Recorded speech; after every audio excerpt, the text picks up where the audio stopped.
The dust-laden sunlight streamed through the windows of Murdock's general store in Animas Forks, Colorado, casting golden beams across shelves of canned goods and dry goods as Victoria Caldwell pressed a trembling hand to her forehead, the room suddenly spinning around her like a child's top gone wild. The summer of 1878 had brought a merciless heat wave to the mining town nestled high in the San Juan Mountains, and Victoria had been standing in line for nearly 20 minutes, her corset too tight in the stifling air, when the edges of her vision began to darken. Frederick Yates noticed her first the way her gloved hand gripped the counter's edge, how the color drained from her face, leaving it as pale as the flour sacks stacked nearby. He'd been watching her discreetly since she'd entered the store, struck by the elegant posture that marked her as not from these parts, the way she held herself apart from the rough miners and townsfolk. When her knees buckled and she began to crumple like a marionette with cut strings, Frederick moved faster than he had in years, crossing the weathered plank floor in 3 long strides. "Whoa there, madam," he said, his strong arms catching her just before she hit the floor. Her body was lighter than he expected, like catching a bird that had flown into a window. The store erupted in exclamations and concern as Frederick lifted Victoria into his arms, her chestnut hair falling loose from its pins, cascading over his forearm. "Give her air, folks," barked Samuel Murdock, the store's proprietor, waving back the curious onlookers. "Fred, take her to the back room. My wife can tend to her." Frederick nodded, already moving toward the door behind the counter. He was intensely aware of the woman in his arms, the gentle rise and fall of her chest, the faint scent of lavender water that clung to her skin despite the heat and dust of the frontier town. It had been a long time since Frederick Yates had held a woman this close, and something stirred in him that he thought had died along with his dreams of a settled life. In the small storeroom, Frederick gently placed Victoria on a narrow cot as Mrs. Murdock bustled in with a basin of water and clean cloth. Victoria's eyelids fluttered, and a soft moan escaped her lips. Her eyes opened, revealing irises the color of summer storms, and for a moment she stared at Frederick with bewildered confusion. "What happened?" she whispered, her voice cultured with the gentle cadence of the East. "You fainted, miss," Frederick said, stepping back to give her space. "The heat's fierce today, and this store ain't the best ventilated. Mrs. Murdock shooed him further away. That'll be all, Fred." A lady needs privacy, not some trail-worn cowboy hovering over her. Frederick nodded and backed toward the door, his eyes still on Victoria. "I'll be outside if you need anything, Mrs. Murdock." Victoria's gaze followed him, a strange mix of embarrassment and gratitude washing over her features. "Thank you," she called softly as he reached the door. Frederick touched the brim of his hat in acknowledgement, a gesture as natural to him as breathing. "Just doing what any gentleman would, miss." Outside in the store, Frederick leaned against the counter, ignoring the curious glances from the other customers. Samuel Murdock handed him a tin cup of water. "That's the Easterner's daughter," Murdock said in a low voice. "Arrived on yesterday's stage, I hear. Father bought the old Montgomery claim up on Treasure Mountain. Folks say he's some kind of mining engineer from Pennsylvania." Frederick nodded absently, his mind still on the woman's storm-gray eyes. "What's her name?" "Victoria Caldwell, I believe. Father's name is Howard." "Widow man with just the one daughter. Word is they've come west to make a fresh start after some kind of trouble back east." Frederick knew about fresh starts. He'd made his own 7 years ago when he rode into Animas Forks with nothing but a good horse, his father's pocket watch, and enough painful memories to fill the Grand Canyon. Now, at 32, he had a modest spread 10 miles outside of town, a decent herd of cattle, and a reputation as a man who kept to himself but would help a neighbor in need. Mrs. Murdock emerged from the back room, wiping her hands on her apron. "She'll be fine. Just overcome by the heat and too tight lacing, I suspect. She's resting a bit before heading back to her father's place." Frederick pushed away from the counter. "I can see her safely home when she's ready." Mrs. Murdock raised an eyebrow. "That's mighty neighborly of you, Fred Yates." "I'm sure Mr. Caldwell would appreciate his daughter arriving with an escort rather than alone." An hour later, Frederick helped Victoria into his wagon, careful not to touch her more than propriety allowed. She still looked pale but had regained enough strength to insist she was perfectly capable of returning to her father's rented house at the edge of town. "I'm mortified to have caused such a scene," she said, as Frederick climbed up beside her and took the reins. "I've never fainted before in my life. Altitude takes some getting used to," Frederick replied, clicking to the horses. "Animas Forks sits at over 11,000 feet. Takes a while for the body to adjust, especially coming from back east." Victoria glanced at him with surprise. "You speak as if you know the experience." Frederick's lips quirked in a slight smile. "Boston, originally, came west after the war." "The war," Victoria echoed softly. "You fought," Frederick nodded, his eyes fixed on the road ahead. "Union cavalry, but that's ancient history now." They rode in silence for a moment, the wagon wheels creaking over the rutted dirt road that served as Animas Forks Main Street. The mountain town was little more than a collection of wooden buildings and canvas tents that had sprung up around the silver mines that peppered the surrounding mountains. Despite the summer heat, snow still capped the highest peaks, a reminder of the harsh winters that isolated the settlement for months at a time. "It's beautiful here," Victoria said finally. "Wild but beautiful. Different from anything I've known." Frederick looked at her, noting the way she held her head high despite her earlier weakness, the determined set of her jaw. "May I ask what brings a lady like yourself to a rough place like Animas Forks?" Victoria's expression closed slightly. "My father believes there's opportunity here. After my mother's death last year, there seemed little reason to remain in Philadelphia." Frederick heard the careful editing in her words, the story beneath the story. He recognized it because he'd done the same countless times when asked about his own past. "Well, Miss Caldwell, I hope Animas Forks proves kinder to you than whatever you left behind."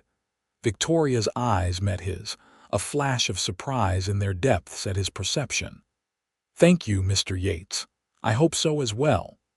They arrived at a small but sturdy cabin on the eastern edge of town. Frederick helped Victoria down from the wagon, steadying her with a hand at her elbow. Her father emerged from the cabin, a tall, thin man with silver at his temples, and the intense eyes of someone accustomed to bending nature to his will. "Victoria, I was beginning to worry." Howard Caldwell hurried down the steps, his gaze shifting suspiciously from his daughter to Frederick. "Father, this is Mr. Yates. He very kindly assisted me when I was taken ill at the general store." Frederick tipped his hat. "Madam had a spell from the heat and altitude." "Nothing serious, according to Mrs. Murdock." Howard Caldwell extended a hand, his grip firm. "I'm indebted to you, Mr. Yates. Please, won't you come in for some refreshment?" Frederick glanced at the son's position. "Thank you, but I should be heading back to my ranch." "Got stock to tend before sundown." Victoria stepped forward. "At least allow me to properly thank you sometime, Mr. Yates. Perhaps you could join us for supper one evening." Frederick hesitated, caught by the genuine warmth in her invitation and the unexpected desire he felt to accept. It had been a long time since he'd sat at a proper table with company, especially female company. "That's kind of you, Miss Caldwell. I'd be honored." As he drove away, Frederick couldn't help glancing back at the cabin where Victoria stood watching his departure. Something about her had gotten under his skin, her quiet dignity, perhaps, or the secrets he sensed behind her careful words. Whatever it was, Frederick Yates found himself looking forward to supper with the Caldwells in a way that both pleased and alarmed him. 3 days later, Frederick stood on the Caldwells' porch, freshly shaved and wearing his one good shirt. He'd spent the afternoon wrestling with the decision to come, nearly talking himself out of it twice. But something kept drawing him back to the memory of Victoria Caldwell's storm-gray eyes and the graceful way she'd thanked him for his help. Howard Caldwell greeted him warmly, ushering him into the small but comfortably furnished cabin. Victoria emerged from the kitchen, a light blush coloring her cheeks when she saw him. She wore a simple blue dress that brought out the color in her eyes, her hair arranged in a neat chignon at the nape of her neck. "Mr. Yates, I'm so pleased you could join us," she said, offering her hand. Frederick took it briefly, surprised by the small calluses he felt on her palm, not the hands of a woman who'd never worked, despite her refined manner. "Thank you for the invitation, Miss Caldwell. I brought these." He offered a small bundle of wildflowers he'd gathered on the ride-in. Victoria's eyes widened with pleasure. "How thoughtful! They're beautiful." She took the flowers, their fingers brushing momentarily, sending an unexpected jolt through Frederick's body. The evening progressed with surprising ease. Howard Caldwell proved to be an engaging conversationalist, knowledgeable about mining operations and genuinely interested in Frederick's cattle ranch. Victoria served a simple but well-prepared meal of beef stew, fresh bread, and apple pie for dessert. "Miss Caldwell, this is the finest meal I've had in years," Frederick said honestly.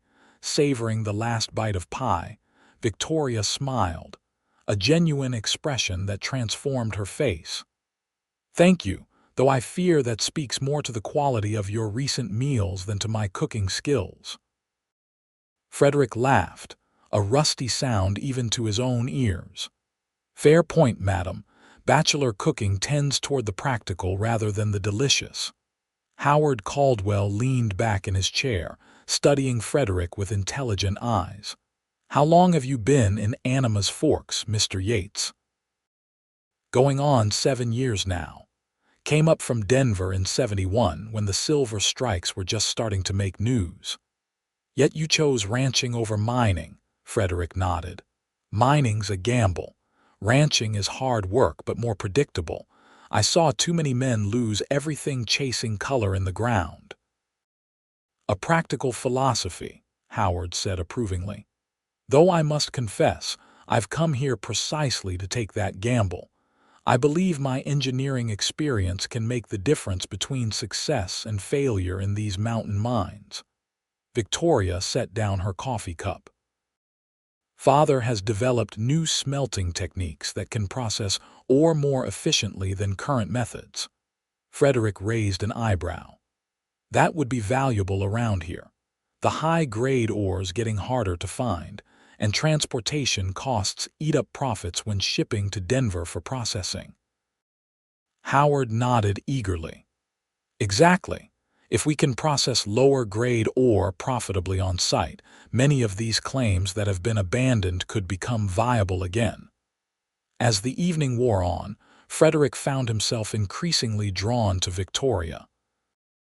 Behind her proper Eastern manners lay a sharp intelligence and unexpected wit. She listened attentively when the men discussed mining and cattle, but offered her own insights as well, revealing a mind that had clearly been well educated. When it came time to leave, Frederick found himself reluctant to go. Standing at the door, he turned to Victoria. "I'm heading into town for supplies on Saturday.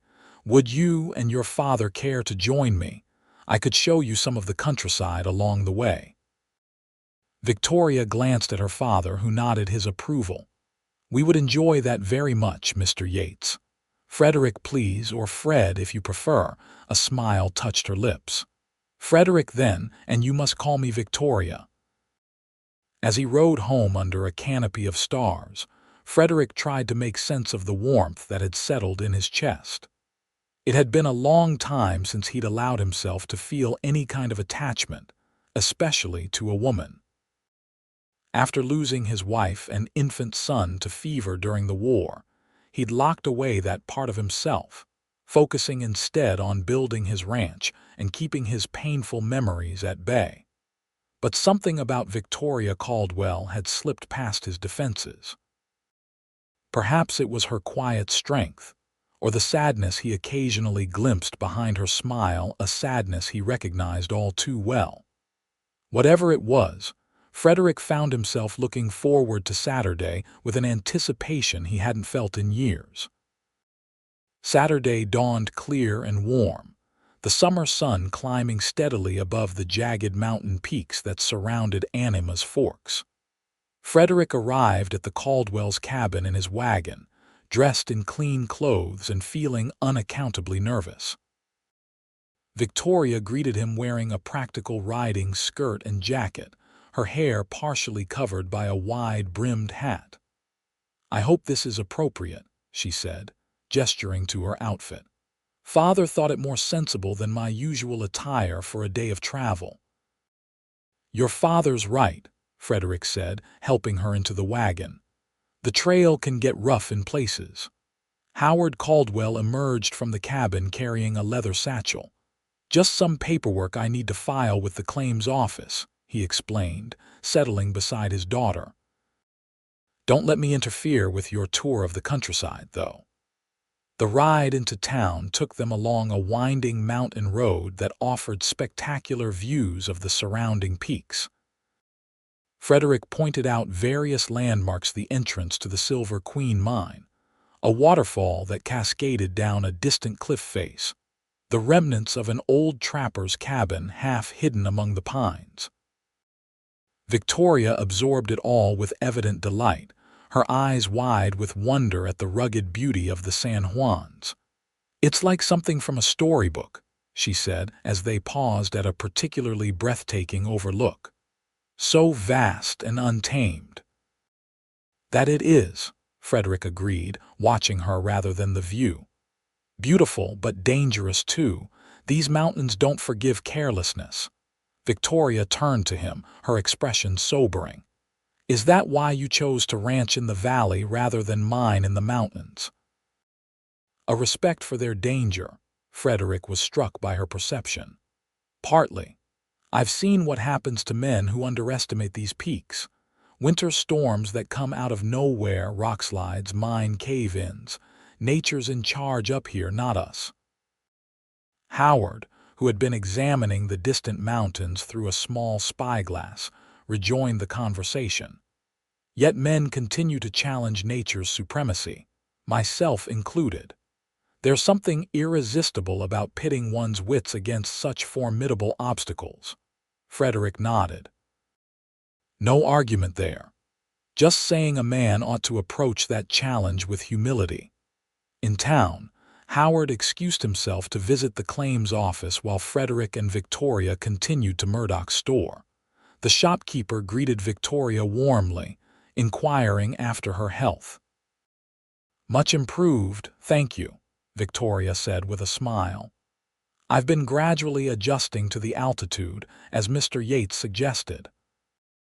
As Frederick gathered his supplies, coffee, flour, ammunition, and various other necessities, he watched Victoria move confidently through the store, selecting items for her own household.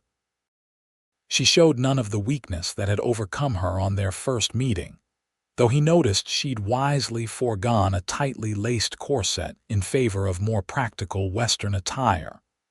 They were loading their purchases into the wagon when a commotion erupted further down the street. A group of miners had emerged from the saloon, clearly intoxicated despite the early hour. One man, larger than the others and sporting a bushy red beard, was shouting about being cheated in a card game. Frederick tensed, recognizing trouble. "Victoria, please wait in the wagon." But before she could comply, the red-bearded man spotted Howard Caldwell emerging from the claims office across the street. There he is, the high and mighty engineer who thinks he knows more than men who have been digging silver since before he could wipe his own backside. Howard stopped, his expression wary but composed. "Mr. Donovan, I see you've been celebrating early today." Victoria moved closer to Frederick. "That man has been harassing my father since our arrival," she whispered. "He believes father's new techniques threaten his position as foreman at the Lucky Strike mine." Frederick stepped forward, positioning himself between the Caldwells and the advancing miner. "Donovan," he called, his voice carrying down the street. "Seems to me a man with your responsibilities ought to be at the mine instead of causing trouble in town." Donovan's bloodshot eyes narrowed.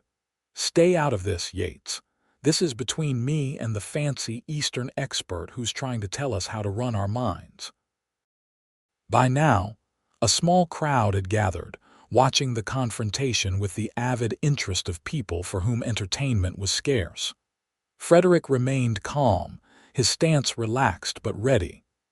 "Mr. Caldwell is here at the invitation of several mine owners," Frederick said evenly. "If you have a professional disagreement with him, I suggest you take it up when you're sober." Donovan took another step forward, his hands balling into fists. "And I suggest you mind your own damn business. Or are you sweet on the engineer's daughter? Is that why you're playing the hero?" Frederick felt a flash of anger but kept his expression neutral. Behind him, he heard Victoria's sharp intake of breath.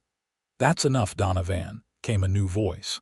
Sheriff Martin pushed through the crowd, his badge catching the sunlight. "Go sleep it off or spend the day in my jail. Your choice." For a tense moment, Donovan looked ready to fight. Then, with a muttered curse, he turned and stomped back toward the saloon, his companions trailing behind him. The sheriff approached Frederick and the Caldwells. "Sorry about that, folks. Donovan's been surly since word got out that the mine owners are considering new methods. Fears for his job, I reckon."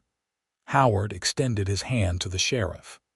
"I understand his concern, though his approach leaves something to be desired. Please assure Mr. Donovan that if my techniques are implemented, experienced miners will be even more valuable, not less." After the sheriff departed, Frederick turned to the Caldwells. "I think we'd best head back. Donovan might have friends, and I'd rather not risk another confrontation." On the return journey, Howard explained more about the tensions at the mines. Several owners had approached him after learning of his innovations, eager for any edge in the increasingly competitive mining industry. But traditional miners like Donovan resisted change, fearing new technology would replace their hard-won skills. "Progress always faces resistance," Howard sighed. "But I truly believe my methods will benefit everyone in the long run. Safer conditions, more efficient extraction, higher profits for both owners and workers." Frederick nodded thoughtfully. "Change comes hard to men like Donovan. They've built their identity around doing things a certain way. Telling them there's a better way feels like you're saying they've been wrong all along." Victoria studied Frederick with new appreciation. "That's remarkably insightful." Frederick shrugged, slightly embarrassed by her admiration. "Just observation, I've seen it before." At the Caldwell cabin, Howard invited Frederick to stay for supper, but he declined, citing chores waiting at his ranch. As Howard carried their purchases inside, Victoria lingered by the wagon. "Thank you for today," she said softly, "and for intervening with Mr. Donovan. Father pretends not to be concerned, but that man's hostility has been escalating." Frederick frowned. "Has he threatened you directly?" "No, nothing so overt, just watching the house sometimes, making comments when we pass in town." Victoria straightened her shoulders. I'm not afraid of him, but I worry about Father. His heart isn't strong, and conflict distresses him more than he shows. I'll speak to Sheriff Martin, Frederick promised, and I'll ride by here more often just to keep an eye on things. Victoria's smile warmed him more than the summer sun. You're very kind, Frederick. Impulsively, he asked, would you like to come to my ranch next weekend? I could show you around, maybe teach you to ride Western style if you're interested. The light that sparked in her eyes was answer enough even before she nodded. I'd like that very much. Over the next few weeks, a pattern emerged. Frederick found reasons to visit town more frequently than his ranch duties strictly required. Victoria and her father became regular guests at his modest homestead. Howard Caldwell spent hours discussing cattle breeding and range management with Frederick, revealing an unexpected interest in agricultural science alongside his mining expertise. And Victoria. Victoria bloomed like a wildflower after rain, the pallor of her first days in Colorado replaced by a healthy glow. She took to riding with enthusiasm, quickly mastering the Western saddle under Frederick's tutelage. Her initial reserve gave way to a natural warmth and curiosity that Frederick found increasingly difficult to resist. They rode together through meadows carpeted with summer wildflowers, picnicked beside mountain streams, and watched eagles soaring above the peaks. Frederick showed her his favorite places, secluded valleys where herds of elk grazed, ancient ponderosa pines that had stood sentinel for centuries, a hidden hot spring where the water bubbled up crystal clear and warm even in the coolest weather. One afternoon in late August, they rested their horses at the edge of a high meadow, the grass rippling like water in the gentle breeze. Victoria had removed her hat, and the sun burnished her chestnut hair with gold. I never imagined I could love a place this much, she said, gazing out over the expanse of mountains and valleys. Philadelphia seems like a distant dream now. Frederick watched her profile against the blue sky. You've adapted well. Most Easterners take longer to find their footing here. Victoria turned to him, her expression suddenly serious. Perhaps because I was ready for a new beginning. Philadelphia held too many painful memories. Frederick sensed she was offering a confidence, opening a door to her past that had remained closed until now. Do you want to talk about it? He asked gently. Victoria was silent for so long he thought she wouldn't answer. Then she sighed, her eyes fixed on the distant horizon. I was engaged to be married last year. Edmund Harrington, the son of my father's business partner and a man I'd known since childhood. It seemed a perfect match. Frederick waited, giving her space to continue at her own pace. 3 weeks before the wedding, I discovered Edmund had been unfaithful, not just once but repeatedly with several women. When I confronted him, he was unapologetic. He expected me to overlook his indiscretions, saying that many society marriages functioned under such an arrangement. Frederick felt a surge of anger toward this unknown man who had hurt her. What did you do? I broke the engagement, of course. It caused quite the scandal. Edmund spread rumors that I had been the one who was unfaithful. His family withdrew their investment from my father's business, nearly ruining him financially. Victoria's voice remained steady, though Frederick could see the pain in her eyes. After my mother died that winter, there seemed nothing left for us in Philadelphia. When Father heard about the silver boom here, he saw it as our chance to start fresh. Frederick reached out, hesitantly covering her hand with his. I'm sorry for what you endured. But I'm not sorry it brought you here. Victoria's fingers turned, intertwining with his. Neither am I. They sat that way for a long moment, connected by more than their clasped hands. Frederick felt something shifting between them, a deepening of the friendship that had been growing since that day in Murdock's store. He found himself wanting to offer his own confidence in return for hers. "I was married once," he said, the words coming easier than he expected. "During the war." Her name was Emily. Victoria's hand tightened on his. "What happened?" "I was away fighting when influenza swept through Boston in '63. Emily was pregnant with our first child. Both she and the baby died before I could get home on leave." The pain, dulled by time but never truly gone, ached in his chest. "I couldn't bear to stay in Boston afterward.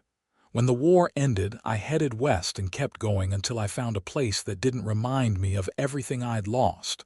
Victoria's eyes shimmered with unshed tears. "Oh, Frederick. How terrible for you." "It was a long time ago," he said quietly. "I've made a good life here, but I never expected to meet someone who would make me want more than solitude again." The words hung between them, more revealing than he'd intended. Victoria's gaze met his, something new and tender in her expression. Slowly, giving her time to pull away if she wished, Frederick leaned forward. Their lips met in a gentle kiss, tentative at first, then with growing certainty. When they parted, Victoria's cheeks were flushed, her eyes bright. "I've been hoping you would do that," she admitted with a small smile. Frederick laughed softly. "I've been wanting to for weeks." The ride back to town was filled with a new awareness of each other, stolen glances and brushing hands as they traveled side by side. Frederick felt lighter than he had in years, as if a burden he'd carried so long he'd forgotten its weight had suddenly lifted. At the edge of town, however, reality intruded on their newfound happiness.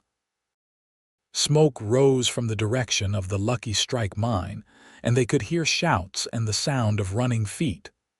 "Something's wrong," Frederick said, urging his horse forward.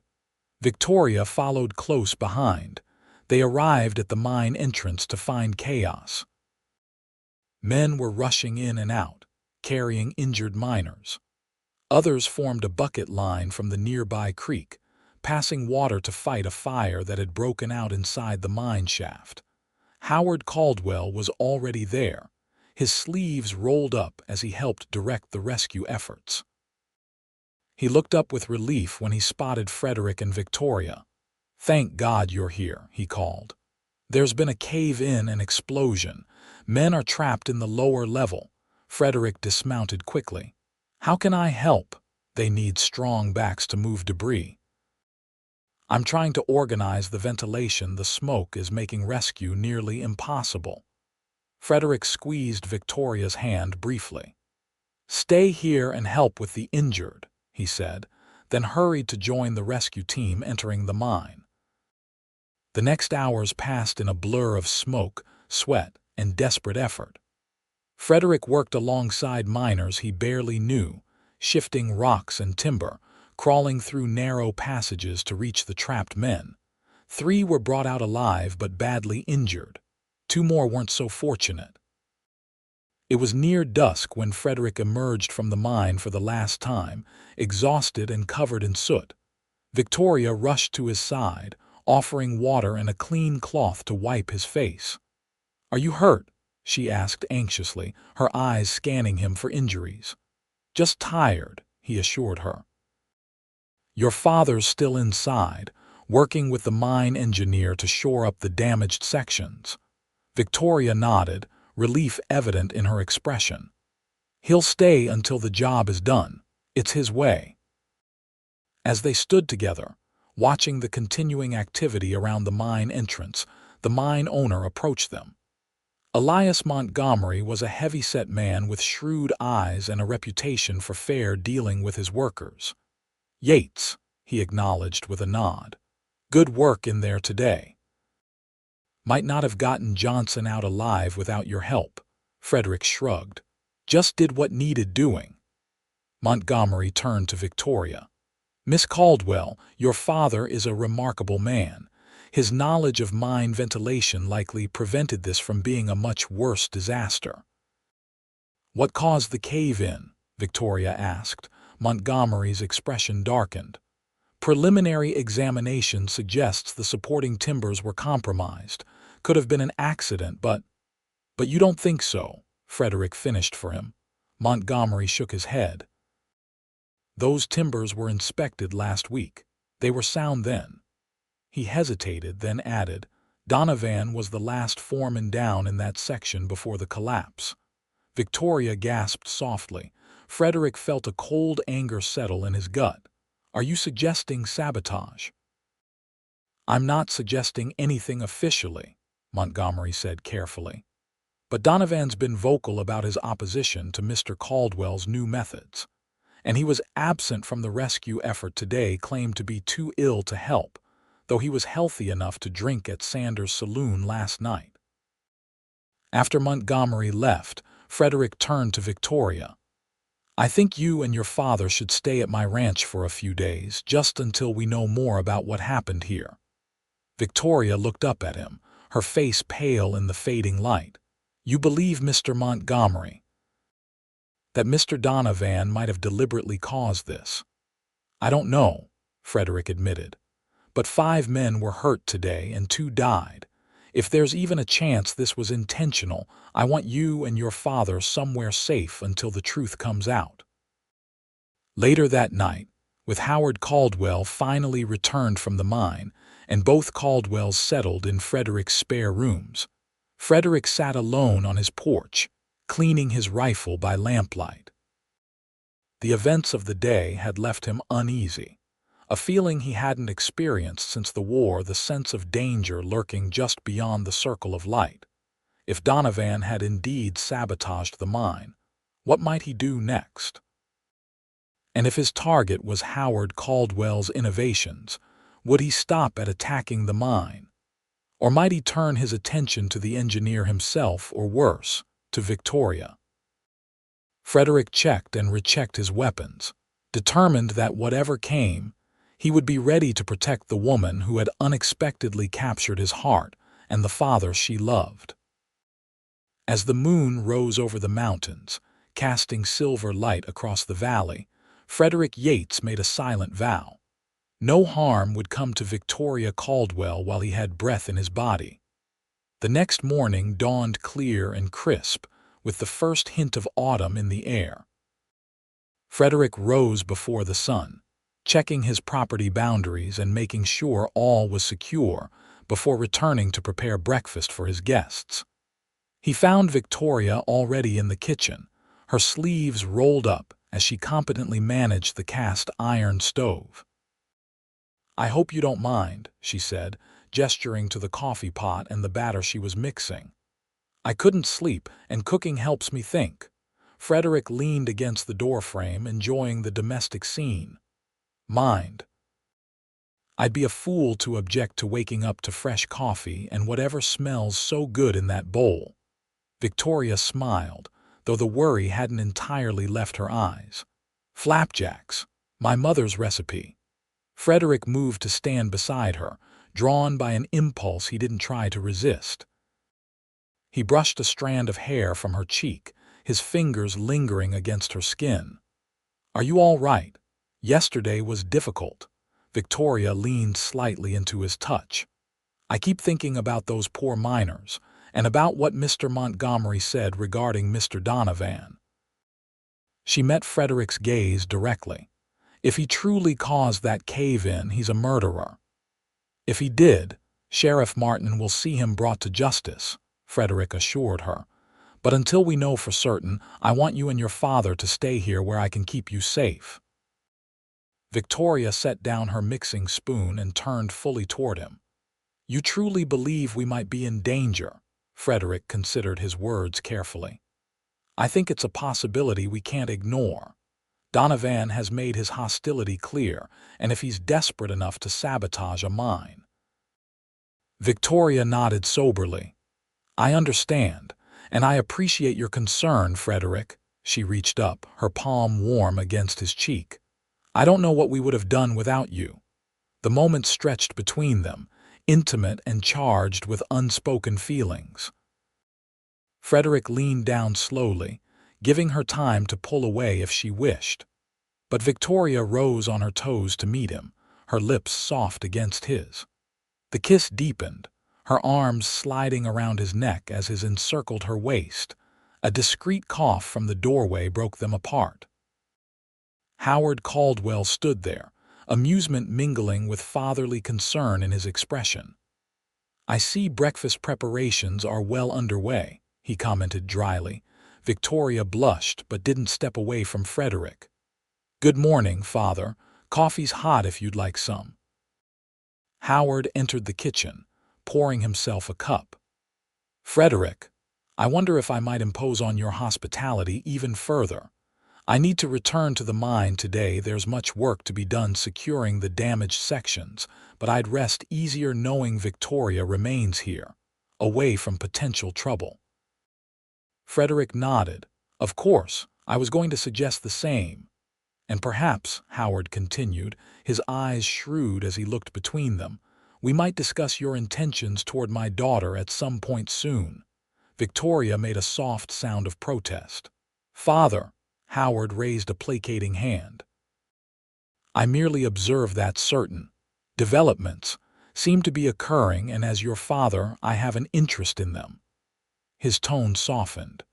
"Though I will say, Victoria, that I haven't seen you look this happy since before your mother fell ill." After breakfast, Frederick saddled his horse and won for Howard to ride to town. As the older man checked the cinch straps, he drew Frederick aside. "I believe Donovan may be more dangerous than we initially thought," Howard said in a low voice.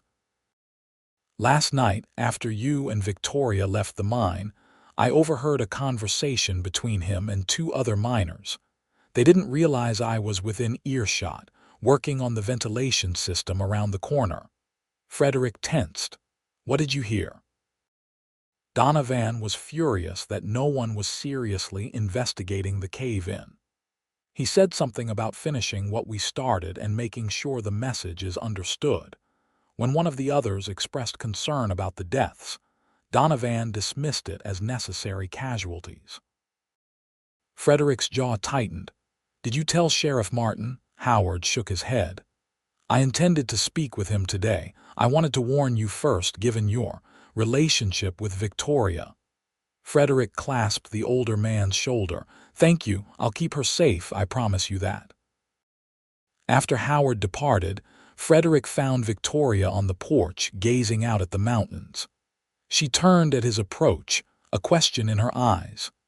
"Your father shared some concerning information," he told her, relating what Howard had overheard.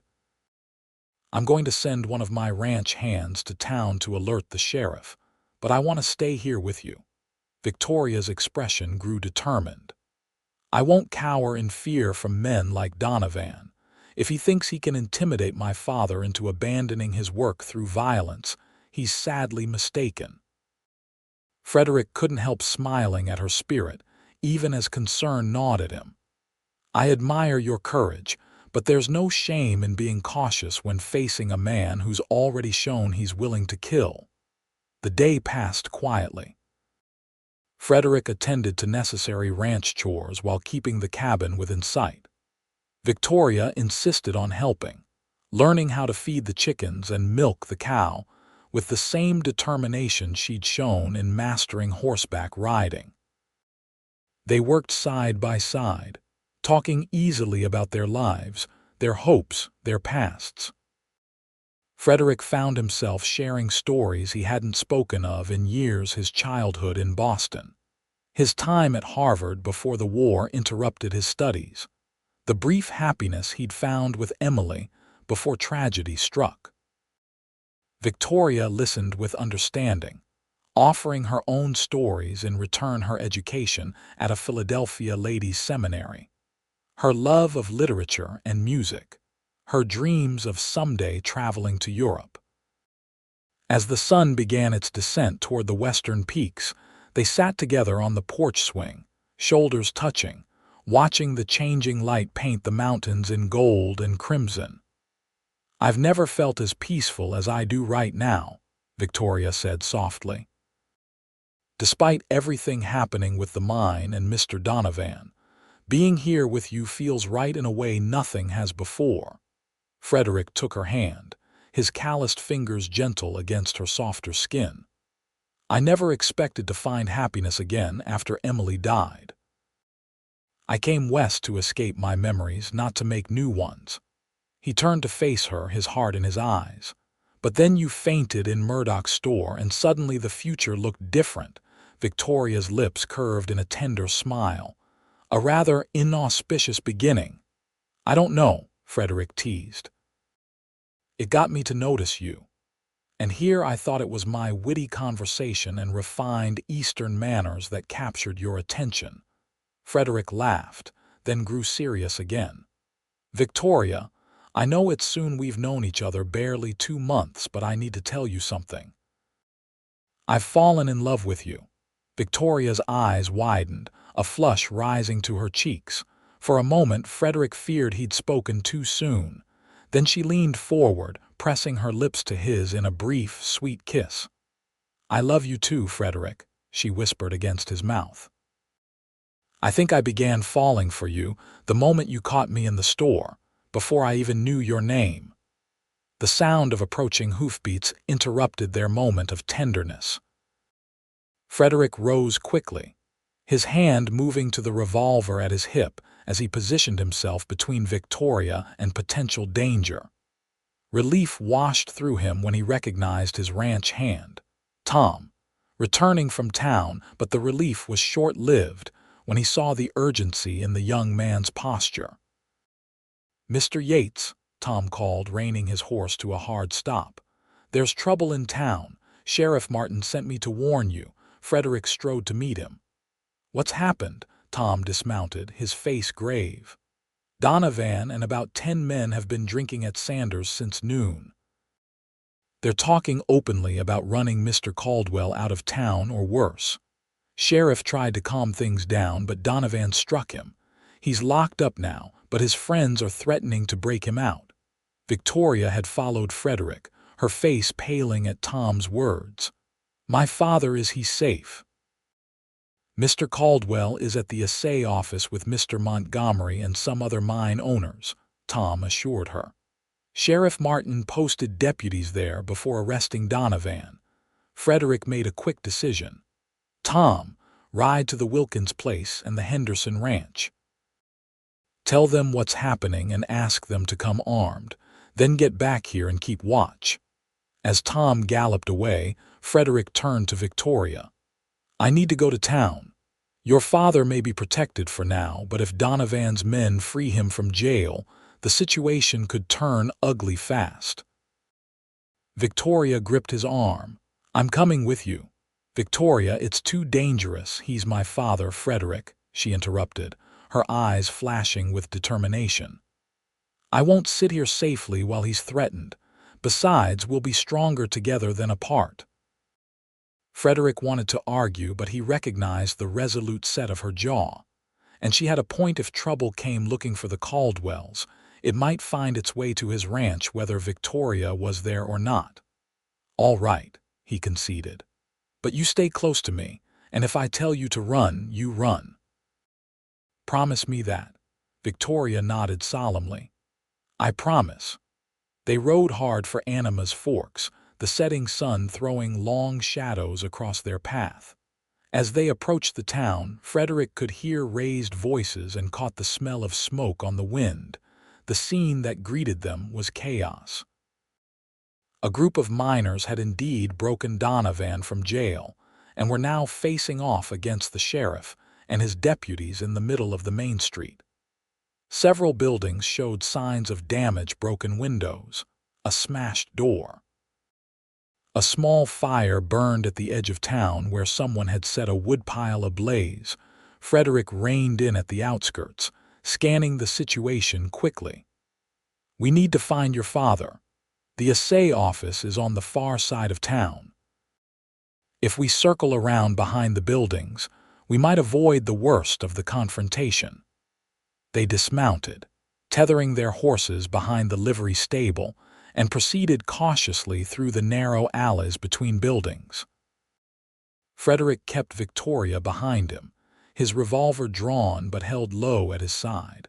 They had almost reached the assay office when a figure stepped out from a shadowed doorway, blocking their path. The last rays of sunlight gleamed off red hair and a bushy beard. "Well, well," Donovan sneered, a shotgun cradled in his arms. "The engineer's daughter and her cowboy protector saved me the trouble of hunting you down at that ranch of yours." Frederick pushed Victoria further behind him. "This has gone far enough, Donovan. The sheriff has deputies all over town and more men are on the way. You can't win this fight." Donovan's laugh held no humor. "Win? This ain't about winning anymore. It's about sending a message. These fancy Eastern experts think they can come in and change everything. Tell us our ways ain't good enough." His bloodshot eyes fixed on Victoria. "Your pa's caused nothing but trouble since he arrived. Time he learned what happens to outsiders who don't know their place." Frederick sensed movement behind them and risked a quick glance over his shoulder. 2 more miners had appeared, cutting off their retreat. They were trapped in the narrow alley. "Victoria," Frederick said quietly, "when I make my move, run for the assay office. Don't look back." "I won't leave you," she whispered fiercely. "You have to. Your father needs to know what's happening." He squeezed her hand briefly. "I'll be right behind you." Donovan took a step closer, the shotgun still aimed casually at the ground but ready to be raised in an instant. "Touching scene," he mocked. "But neither of you is going anywhere except with us. Your pa needs convincing, Miss Caldwell, and you're just the thing to make him see reason." Frederick knew they had no time left. In one fluid motion, he drew and fired his revolver at Donovan's feet, forcing the man to jump back, then spun and did the same to the miners behind them. "Run!" he shouted to Victoria. She hesitated only a fraction of a second before sprinting toward the end of the alley. Donovan roared with rage, raising his shotgun. Frederick tackled him before he could fire, driving them both to the ground. The shotgun discharged harmlessly into the air. The other 2 miners rushed forward. Frederick fought with the desperate energy of a man protecting someone he loved, landing solid blows that sent one attacker staggering back with a broken nose. But Donovan was strong and fueled by alcohol and rage. He caught Frederick with a vicious punch that sent him reeling against the wall of the alley. As Frederick struggled to keep his feet, he saw Victoria reach the end of the alley and stop. Instead of continuing to the assay office, she grabbed a discarded length of wood and ran back toward the fight. "Victoria, no!" Frederick shouted, but she ignored him. With a courage that both terrified and amazed him, Victoria swung her makeshift weapon at the nearest miner, catching him across the shoulders with enough force to drive him to his knees. The distraction gave Frederick the moment he needed to regain his balance and charge Donovan again. This time, Frederick's fist connected solidly with Donovan's jaw, sending the bigger man crashing into a stack of empty barrels. Before he could rise, the sound of multiple revolvers being cocked froze everyone in place. Sheriff Martin stood at the entrance to the alley, flanked by 3 deputies and Howard Caldwell. "That's quite enough," the sheriff said grimly. "Donovan, you're under arrest for jailbreak, attempted assault, and based on evidence Mr. Montgomery just provided, sabotage and murder at the Lucky Strike mine." As the deputies moved in to secure Donovan and his accomplices, Howard rushed to his daughter's side. "Victoria, are you hurt?" Victoria shook her head, dropping her improvised weapon and moving to Frederick. "I'm fine, Father." But Frederick touched his jaw gingerly, feeling the swelling where Donovan had landed his punch. "Nothing serious, just a few bruises." Howard looked between them, noting how Victoria's hands gently examined Frederick's injuries, how Frederick's arm curled protectively around her waist. The older man sighed, a mixture of resignation and approval in his expression. "It seems I have much to thank you for, Frederick," he said. Again.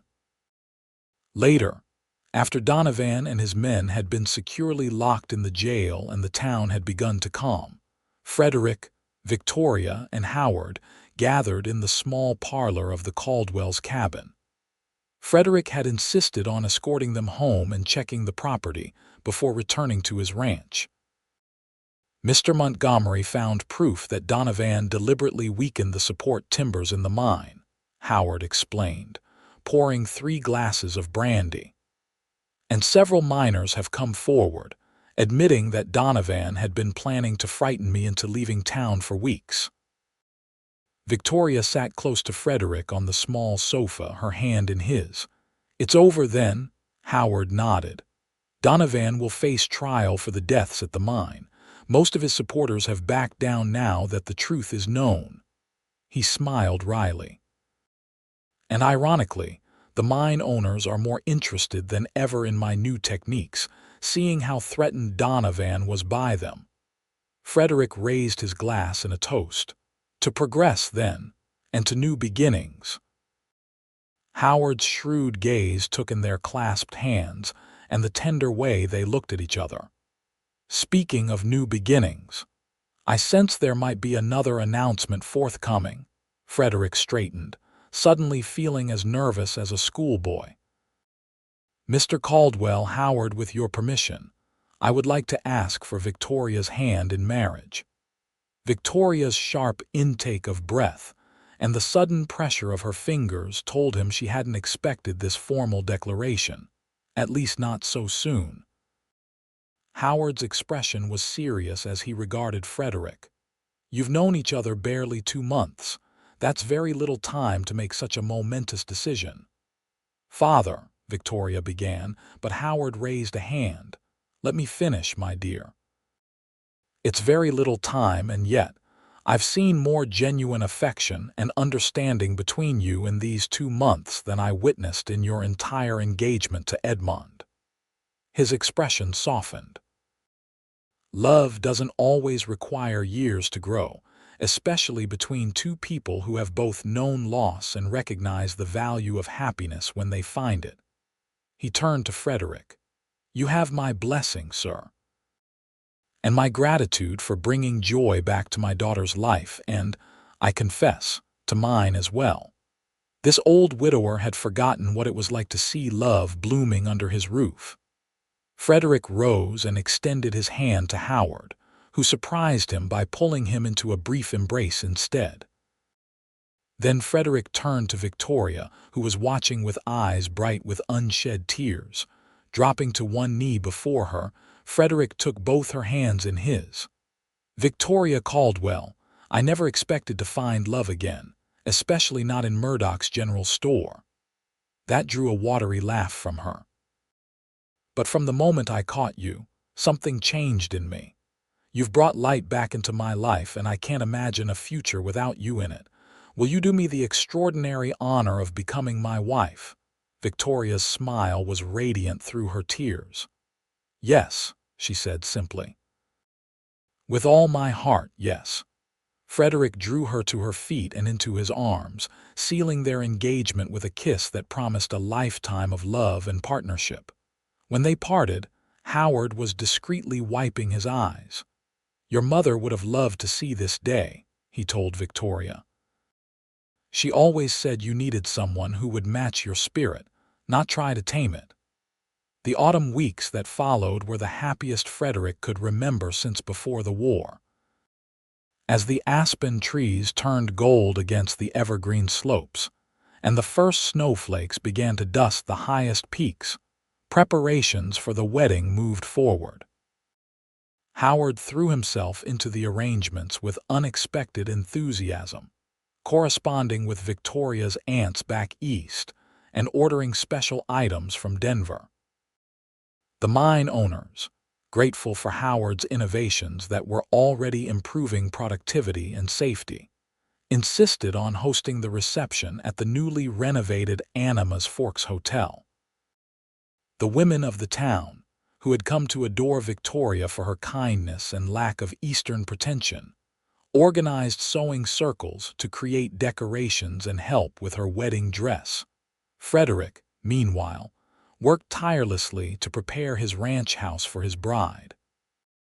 He added a new bedroom with large windows facing the mountains, built bookshelves to hold Victoria's beloved collection of novels and poetry, and constructed a proper music room where her piano, shipped from Philadelphia, would soon reside. The wedding was set for the first weekend in October, before the mountain passes might become snow-bound. As the day approached, Frederick found himself reflecting on the strange twist of fate that had brought Victoria into his life. If she hadn't fainted in Murdock's store that summer day, if he hadn't been there to catch her, their paths might never have crossed in any meaningful way.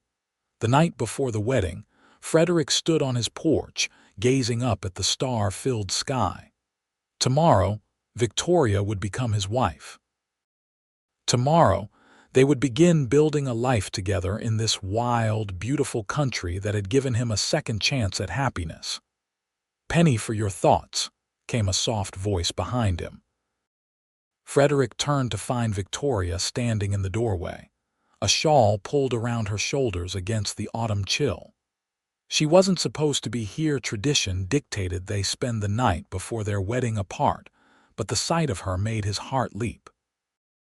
"I thought it was bad luck for the groom to see the bride before the wedding," he teased, opening his arms to her. Victoria stepped into his embrace, her head fitting perfectly under his chin. "I've never been overly concerned with such superstitions. Besides, I couldn't sleep, knowing tomorrow everything changes." Frederick pressed a kiss to the top of her head. "Are you nervous?" She shook her head against his chest. "Not about marrying you, never that, but a wedding is such a public affair. I keep thinking about the last time I was to be a bride, how differently it ended." "This isn't Philadelphia," Frederick reminded her gently. "And I'm not Edmund. What we have is real, Victoria, true and tested by fire, literally, in the case of the mine." She laughed softly, then tilted her face up to his. "I know, and I've never been more certain of anything than I am of my love for you." The kiss they shared was tender and unhurried, a promise of all the tomorrows stretching before them. "You should go back before your father discovers you've slipped away," Frederick said reluctantly. "He's been remarkably understanding about our rather whirlwind courtship, but there are limits to his progressive nature." Victoria smiled impishly. "He's the one who drove me here. He's waiting in the wagon, pretending not to notice how long I've been gone." Frederick chuckled. "Then I'd best not keep him waiting any longer. Tomorrow, Victoria Caldwell, tomorrow you become my wife, and I the happiest man in Colorado territory." "Tomorrow," she agreed, stealing one last kiss before slipping away into the night. The wedding day dawned clear and crisp, the sky an impossible blue above the flame-colored aspen trees. The small church in Animas Forks was filled to capacity, miners and ranchers sitting shoulder to shoulder with the town's merchants and their families, all come to witness the union of the Eastern engineer's daughter and the respected rancher who had once been as much a stranger to these mountains as she. Frederick stood at the altar, Tom serving as his best man, watching as Howard Caldwell escorted Victoria down the aisle. She wore a gown of ivory silk, elegant yet simpler than what would have been expected in Philadelphia society. Her veil was trimmed with lace that had been her mother's, and she carried a bouquet of late-blooming wildflowers gathered from the meadows around Frederick's ranch. To Frederick, she had never looked more beautiful. As she reached his side and Howard placed her hand in his, Frederick felt a sense of rightness so profound it nearly overwhelmed him. This was meant to be, they were meant to be. The ceremony was brief, but heartfelt. When the minister pronounced them husband and wife, Frederick kissed his bride with a joy that radiated through the church, drawing cheers and applause from their assembled friends. The reception at the hotel lasted well into the evening, with music and dancing and more food than the small town had seen at one gathering in years. Howard Caldwell made a touching toast to the newlyweds, speaking of how tragedy and new beginnings had brought them all to this moment of happiness. As the celebration continued around them, Frederick led Victoria onto the balcony overlooking the main street. In the gathering dusk, the mountains stood sentinel around the town, their peaks touched with the last golden light of day. "Mrs. Yates," Frederick said, savoring the sound of her new name. "How does it feel?" Victoria leaned against him, her head on his shoulder. "Like coming home, like I've found where I truly belong." Frederick turned her in his arms, cupping her face with gentle hands. "I will spend the rest of my life making sure you never regret choosing this life, choosing me." Victoria's smile was radiant in the fading light. "I already know I won't. This is just the beginning of our story, Frederick, and I can't wait to see where it leads." As they sealed their promise with a kiss, the first star appeared in the deepening blue of the evening sky, a bright beacon in the vast western night, lighting their way into the future they would build together. 5 years later, Frederick stood on the porch of the expanded ranch house, watching Victoria in the garden with their children, 3-year-old Emily and 1-year-old James Howard, named for his grandfathers. Victoria looked up, sensing his gaze, and smiled that smile that still made his heart race. The past 5 years had brought changes to Animas Forks and to their family. Howard Caldwell's innovations had indeed transformed mining in the San Juans, bringing prosperity to the region. He had remarried the previous year, a widow from Denver who had come to visit her brother, one of the mine owners, and now split his time between his home in town and a small cabin he'd built on Frederick's property to be near his grandchildren. Frederick and Victoria's ranch had flourished as well. With Howard's investment and Frederick's careful management, they had expanded their herd and their land holdings. Victoria had started a small school in one of the outbuildings, teaching the children of neighboring ranchers alongside their own. As Victoria gathered up little James and took Emily's hand, heading back to the house, Frederick reflected on the extraordinary chain of events that had brought them to this moment. A fainting spell in a general store, a cowboy's quick reflexes. 2 hearts that recognized in each other the possibility of healing and love. Victoria reached the porch, lifting James into Frederick's waiting arms while Emily tugged at his pants leg, eager to show him the flower she had picked. "What were you thinking about, looking so serious?" Victoria asked, stretching up to kiss his cheek. Frederick smiled, bouncing his son gently as he admired his daughter's treasure. "I was thinking about how lucky I am that you swooned into my arms that day." Victoria laughed, the sound as dear to him now as it had been the first time he heard it. "I did not swoon, I fainted from the heat, very different things." "Semantics," Frederick teased. "The important part is that I caught you." Victoria's expression softened as she looked at their children, then back to him. "Yes," she said softly, "you most certainly did." As the family moved inside to prepare dinner, the setting sun painted the mountains in shades of purple and gold. In Animas Forks, the evening shift was changing at the mines. In Philadelphia, the streets were crowded with carriages and pedestrians. But here, on this ranch carved from the wilderness, Frederick Yates and his wife Victoria had found their own corner of paradise, a life built on love, respect, and the courage to begin again. And it had all started with a woman fainting in the general store, and the cowboy who caught her before she hit the floor.